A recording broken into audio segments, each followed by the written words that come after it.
नमस्कार, सुस्वागतम। अभिनंदन करते हैं आप सभी का आज के इस वीडियो में।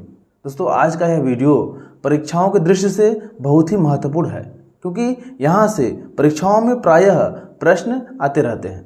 तो यह वीडियो देखने के पश्चात आपकी सारी उलझनें, सारी समस्याएं मिट जाएंगी। केवल आपसे अनुरोध है कि इस वीडियो को बिना स्किप किए अंत तक देखते रहिए। तो चलिए, इस वीडियो में हम जानेंगे कि शब्द क्या होता है, शब्द कितने प्रकार का होता है, तद्भव तत्सम क्या होता है, यौगिक योगरूढ़ क्या होता है, पर्यायवाची क्या होता है, विलोम क्या होता है, संज्ञा सर्वनाम क्या होता है। सब कुछ को विस्तार से समझेंगे। और हालांकि मैं और वीडियो बनाऊंगा इस पर, जिसमें हम संज्ञा सर्वनाम विशेषण को विस्तार से समझेंगे, जिसमें क्रिया विशेषण, समुच्चय बोधक, संबंध बोधक, ये सब कुछ को विस्तार से समझेंगे। आज के इस वीडियो में हम सब शब्द को विस्तार से केवल समझेंगे। ठीक है, तो चलिए बिना कोई देर किए इस वीडियो को प्रारंभ करते हैं। शब्द पहले होते क्या हैं, शब्द की पहचान क्या है। तो पिछले वीडियो में हमने वर्ण को पढ़ा था, अक्षर को पढ़ा था। उन्हीं अक्षरों को यदि मिला दिया जाए तो बनता है शब्द, अर्थात अक्षरों के सार्थक समूह को शब्द कहते हैं। शब्द दो प्रकार के होते हैं। कौन कौन से? सार्थक तथा निरर्थक। सार्थक शब्द क्या होता है? ऐसे शब्द जिनका कोई अर्थ नहीं होता है, माफ कीजिएगा, ऐसे शब्द जिनका कुछ अर्थ हो, उसे कहते हैं सार्थक शब्द। तथा ऐसे शब्द जिनका कोई अर्थ नहीं होता है, उन्हें कहते हैं निरर्थक शब्द। आया समझ में? दो या दो से अधिक वर्णों के मेल को शब्द कहते हैं। और शब्द दो प्रकार का होता है, सार्थक शब्द, निरर्थक शब्द। जिन शब्दों का कुछ अर्थ होता है उन्हें कहते हैं सार्थक, और जिनका कोई अर्थ नहीं होता है उन्हें कहते हैं निरर्थक शब्द। जैसे यहां मैं लिख दे रहा हूं कमल, तो कमल सार्थक शब्द है अथवा निरर्थक शब्द है? तो यह है सार्थक शब्द, क्योंकि कमल एक प्रकार का पुष्प है, एक पुष्प का नाम है। तो ये क्या हो गया? सार्थक शब्द हो गया। निरर्थक क्या होता है? ऐसे शब्द जिनका कोई अर्थ नहीं होता है, उन्हें कहते हैं निरर्थक शब्द। जैसे हम बातों ही बातों में बात करते हैं कि चलिए पानी वानी पिया जाए, पानी वानी पिया जाए, तो जो वाणी है, वाणी का कोई अर्थ नहीं होता है, इसे ही कहते हैं निरर्थक शब्द।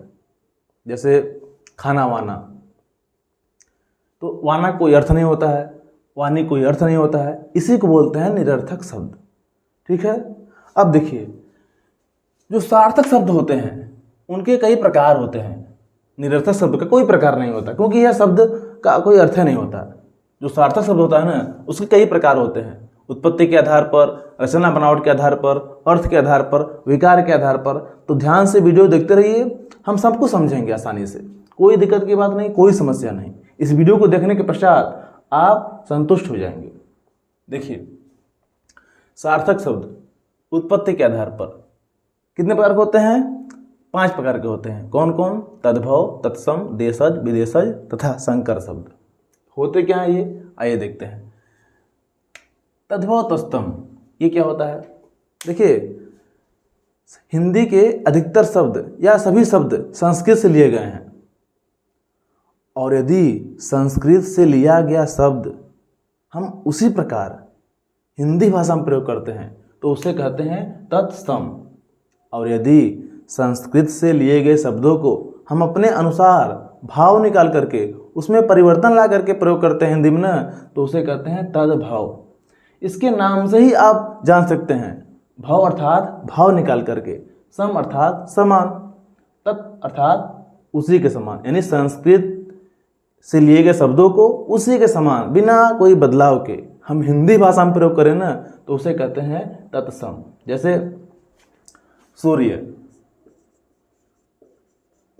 सूर्य कौन शब्द है? सूर्य है तत्सम शब्द। मयूर, मयूर कौन शब्द है? तत्सम शब्द है। इसी को यदि हम भाव निकाल करके हिंदी भाषा में प्रयोग करें तो उसे बोलते हैं तद्भाव। जैसे सूरज, सूर्य को क्या बोल दिए? सूरज बोल दिए।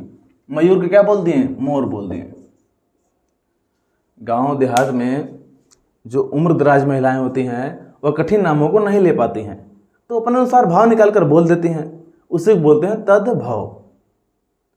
जैसे खेत का कोन्ना होता है उसको कोन्ना बोलते हैं, असल में उसका नाम है कोड़, उसको कोन्ना बोलते हैं। तो ये जब भाव निकल कर बोलें तो तद्भाव, और जब समान बोलें, संस्कृत के समान ही बोलें, वही शब्द सेम बोलें तो उसे कहते हैं तत्सम।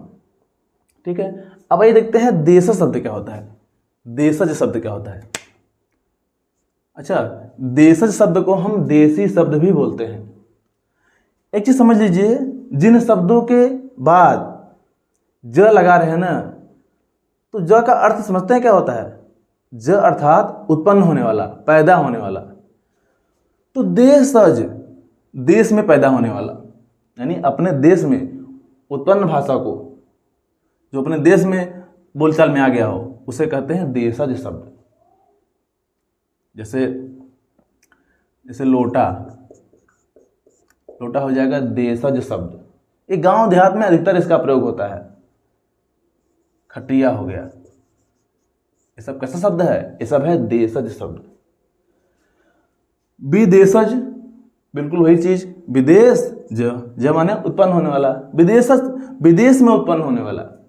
देशज शब्द को हम विदेशी शब्द भी बोलते हैं। तो विदेश में क्या उत्पन्न होता है? कौन सा शब्द है विदेशी? जैसे स्टेशन, रेल, ये सब क्या है? ये सब है विदेशज शब्द। ऐसे शब्द जो विदेशी भाषा से लिए गए हैं, विदेशों से लिए गए हैं, अपने देश से नहीं है वो, उसे कहते हैं विदेशज शब्द। और संकर शब्द क्या होता है? यह भी महत्वपूर्ण है। संकर शब्द क्या होता है? संकर शब्द दो देशों के भाषा का जो मेल होता है उसे बोलते हैं संकर शब्द। क्या समझे? जब दो भाषा को आपस में जोड़ते हैं, दो भाषा के शब्दों को जोड़ते हैं, उसे कहते हैं संकर शब्द। जैसे देखिए रेल हो गया क्या?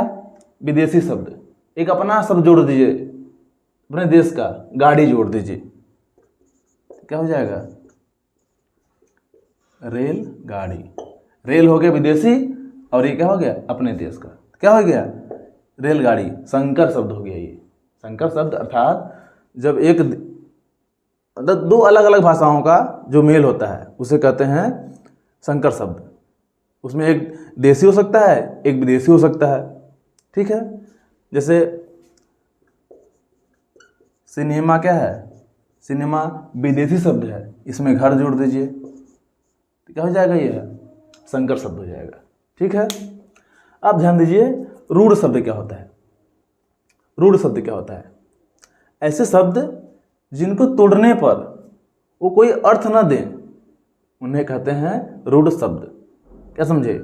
ऐसे शब्द जिनको अलग अलग करने पर वे कोई अर्थ न दें, उन्हें कहते हैं रूढ़ शब्द। जैसे मान लीजिए यहाँ पर हम जोड़ दें पानी, पानी को तोड़िए, अलग अलग करिए, सब दोनों शब्दों को अलग अलग करिए, वर्णों को, तो कोई अर्थ ये नहीं देगा। ये क्योंकि इकलौता शब्द है, सिंगल शब्द है, ये कोई अर्थ नहीं देगा तोड़ने पर। जबकि जो यौगिक होता है, इसको आप अलग अलग करेंगे ना, ये अलग अलग अर्थ भी देगा, क्योंकि यौगिक दो शब्दों से मिलकर ही बना होता है। जैसे विद्यालय, तो विद्यालय क्या है? दो शब्दों से मिलकर बना है, विद्या और आलय। क्या हो जाएगा? विद्यालय। क्या समझे?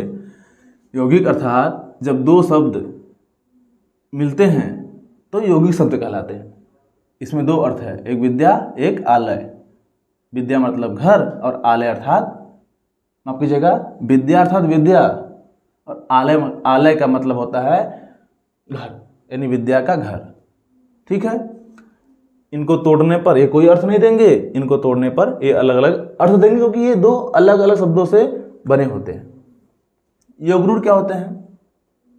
ध्यान दीजिए, योगरूढ़ भी दो शब्दों से मिलकर बना होता है, परंतु यौगिक और योगरूढ़ में अंतर होता है।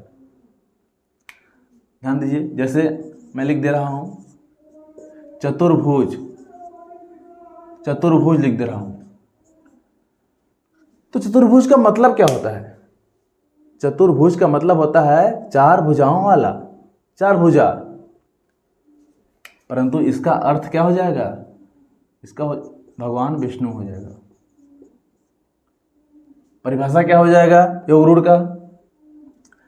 ऐसे शब्द जिनको अलग अलग करने पर अलग अलग अर्थ तो निकलते हैं, परंतु वो अर्थ नहीं होते हैं, एक दूसरा अर्थ निकल कर आता है। ध्यान दीजिए, जैसे विद्यालय है तो विद्यालय का विद्या का आलय, ठीक है, यही इसका अर्थ भी है। परंतु जो चतुर्भुज है, जो योगरूढ़ होता है, उसका एक अलग अर्थ निकलता है। जो अर्थ यहाँ पर है वो अर्थ नहीं होता, कुछ अलग तीसरा अर्थ निकल कर आता है। जैसे यहाँ पर हम लिख दें दशानन। दशानन, दशानंद का अर्थ क्या होना चाहिए? दस आनन। दस अर्थात दस, आनन अर्थात मुख, 10 मुख होना चाहिए, परंतु 10 मुख न होकर के क्या हो जा रहा है? रावण। तो इस प्रकार से इसका जो अर्थ है वह तीसरा कुछ अर्थ निकलता है। योगरूढ़ और यौगिक में बहुत बड़ा अंतर होता है। जो यौगिक होता है, जो उसका अर्थ होता है, उसका अर्थ वही होता है, जबकि इसका जो अर्थ होता है ये कुछ तीसरा अर्थ निकल कर आता है। जो अर्थ यहाँ पर है वो नहीं है, कुछ तीसरा निकल कर आ रहा है। जैसे लंबोदर। लंबोदर का अर्थ क्या होता है? लंबा उदर, परंतु लंबा उदर न होकर के गणेश अर्थ हो जा रहा है। तो यही क्या होता है? योगरूढ़ शब्द। आया समझ में? अब देखिए, अर्थ के आधार पर, जो अर्थ के आधार पर शब्द होते हैं वह एकार्थी, अनेकार्थी, समानार्थी, विपरीतार्थक, दो और होते हैं समानभाषी, और होता है वाक्यांशों के लिए एक शब्द। वाक्यांशों के लिए एक शब्द, ठीक है। तो 1 2 3 4 5 6 7 प्रकार के होते हैं अर्थ के आधार पर शब्द। एकार्थी क्या होते हैं? ऐसे शब्द जिनका केवल एक ही अर्थ होता है। ऐसे शब्द जिनका केवल एक ही अर्थ होता है उसे कहते हैं एकार्थी शब्द। अर्थ के आधार पर इतने प्रकार के होते हैं शब्द। इसको यदि आप विच्छेद करेंगे ना, अलग अलग करेंगे, आपको खुद मालूम चल जाएगा। एकार्थी अर्थात जिनका एक ही अर्थ होता है। ऐसे शब्द जिनका एक ही अर्थ हो उसे कहते हैं एकार्थी शब्द। उसी को उल्टा होता है अनेकार्थी, जिसका कई अर्थ होता है, जिसका एक से अधिक अर्थ हो उसे क्या कहते हैं? अनेकार्थी। उदाहरण ध्यान दीजिए, जैसे अनेकार्थी है, हम यहाँ पर अंबर लिख दिए, तो अंबर का मतलब वस्त्र भी होता है और अंबर का मतलब आकाश भी होता है। अंबर का मतलब वस्त्र भी होता है और उसका मतलब आकाश भी होता है। तो ये क्या हो जाएगा? अनेकार्थी शब्द हो जाएगा। इसके एक से अधिक अर्थ हो गए। जैसे पानी हम बोल दें यहाँ पर, पानी, तो पानी के भी एक अर्थ नहीं है। पानी अर्थात इज्जत भी होता है, पानी अर्थात जल भी होता है, ठीक है। तो ये एक से अधिक अर्थ रख रहे हैं, इसे कहते हैं अनेकार्थी। एकार्थी क्या होता है? जिनका एक अर्थ होता है। जैसे गंगा नदी, गंगा है तो गंगा ही है, इससे कोई और अर्थ नहीं होता है। आया समझ में? अब ध्यान दीजिए, समानार्थी क्या होता है? समानार्थी ऐसे शब्द जो समान अर्थ रखते हैं। अच्छा, इसी को हम बोलते हैं पर्यायवाची भी बोलते हैं। इसी को बोलते हैं पर्यायवाची। चाहे आप समानार्थी कह लीजिए या पर्यायवाची कह लीजिए। समान अर्थी अर्थात समान अर्थ रखने वाले शब्दों को समानार्थी शब्द कहते हैं, पर्यायवाची शब्द कहते हैं। जैसे कृष्ण का, चाहे माखन चोर कह लीजिए, चाहे गोपाल कह लीजिए, चाहे कान्हा कह लीजिए, चाहे कन्हैया कह लीजिए, सबका समान अर्थ है, उसे बोलते हैं समानार्थी। यानी जिनका अर्थ समान हो उसे बोलते हैं समानार्थी। जैसे जल को आप नीर बोल लीजिए, तोय बोल लीजिए, अम्बो बोल लीजिए, वह जल तो जल ही है, सबका समान अर्थ है। पर्यायवाची को ही हम बोलते हैं समानार्थी। अगला है विपरीतार्थक शब्द। विपरीत अर्थात उल्टा होता है। विपरीत अर्थक, जिसका अर्थ क्या हो? उल्टा हो। अच्छा, इन्हीं को हम बोलते हैं विलोम शब्द। विलोम शब्द भी इसी को बोलते हैं, यानी ऐसे शब्द जो उल्टा अर्थ बोध कराए।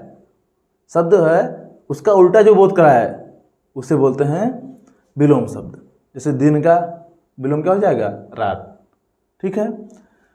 समानभाषी क्या होता है? समानभाषी ऐसे शब्द जो देखने में एक समान लगते हैं। ऐसे शब्द जो देखने में एक समान लगते हैं परंतु उनका अर्थ अलग अलग होता है। ऐसे शब्द जो देखने में एक जैसे लगते हैं परंतु उनका अर्थ क्या होता है? अलग अलग होता है। जैसे अस्त्र शस्त्र, क्या समझे? अस्त्र शस्त्र देखने में क्या लगता है, परंतु इसके अर्थ अलग अलग होते हैं। जैसे अस्त्र, अस्त्र का क्या मतलब होता है? अस्त्र का मतलब होता है ऐसे कोई वस्तु जो हम उसको चला करके किसी पर प्रहार करते हैं उसे बोलते हैं अस्त्र, और जिसको हम साथ में लेकर प्रहार करें उसको बोलते हैं शस्त्र। ठीक है। अगला है वाक्यांशों के लिए एक शब्द। जैसे जिसका कोई न हो, अनाथ बोलते हैं उसको। ठीक है। अब आता है विकार के आधार पर, विकार या प्रयोग के आधार पर जो अर्थ भाषा जो शब्द होते हैं वह दो प्रकार के होते हैं, विकारी और अविकारी। क्या समझे? विकार या प्रयोग के आधार पर जो शब्द होते हैं ना वह दो प्रकार के होते हैं, विकारी तथा अविकारी। ये अविकारी विकारी क्या होते हैं, ध्यान दीजिए। जैसे मैं कोई शब्द लिख रहा हूं,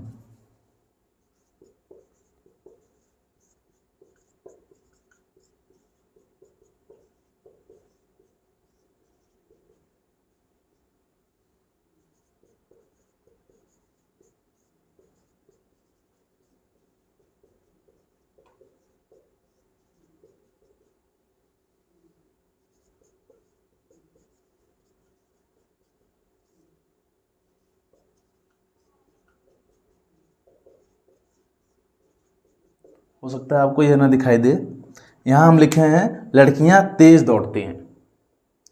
3 वाक्य यहाँ पर लिखे हैं हम, लड़का तेज दौड़ता है, लड़के तेज दौड़ते हैं, लड़कियां तेज दौड़ती हैं। अब बताइए इसमें ऐसा क्या है जो नहीं बदल रहा है? तो वह है तेज। चाहे एक वचन हो, बहुवचन हो, स्त्रीलिंग हो, पुल्लिंग हो, कोई मतलब नहीं होता। वह जो शब्द है वह जस का तस रहेगा, उस पर किसी का प्रभाव पड़ेगा ही नहीं, उसे बोलते हैं अविकारी। क्या समझे? ऐसे शब्द जिन पर कोई किसी का प्रभाव नहीं पड़ता, चाहे कोई वचन आ जाए, कारक आ जाए, लिंग आ जाए, उसका कोई प्रभाव नहीं होता, उसे कहते हैं अविकारी। उनमें विकार उत्पन्न हो ही नहीं सकता, वो बदल ही नहीं सकता। तो इसमें क्या है, तेज जो है वह बदल नहीं रहा है, तो इसे बोलते हैं क्या, अविकारी। इसमें विकार नहीं उत्पन्न हो रहा है, और जो बदल जाए उन्हें कहते हैं विकारी शब्द। तो जो बदलने वाले शब्द हैं वह 4 हैं, और जो न बदलने वाले शब्द हैं वह भी 4 हैं। विकारी जो होता है संज्ञा, सर्वनाम, विशेषण, क्रिया। अविकारी में क्या होता है, क्रिया विशेषण, संबंध बोधक, समुच्चय बोधक, विस्मयादि बोधक। ठीक है। अब हम अगले वीडियो में विस्तार से चर्चा करेंगे, जैसे तद्भव स्तंभ को जानेंगे, और कुछ महत्वपूर्ण विलोम शब्द, परावर्तित शब्द को समझेंगे, संज्ञा को विस्तार से जानेंगे, सर्वनाम जानेंगे, ये सब कुछ जानेंगे, विकारी अविकारी। ये थोड़ा सा बड़ा विषय है। ठीक है। तो हमने क्या जाना, हमने शब्द को जाना।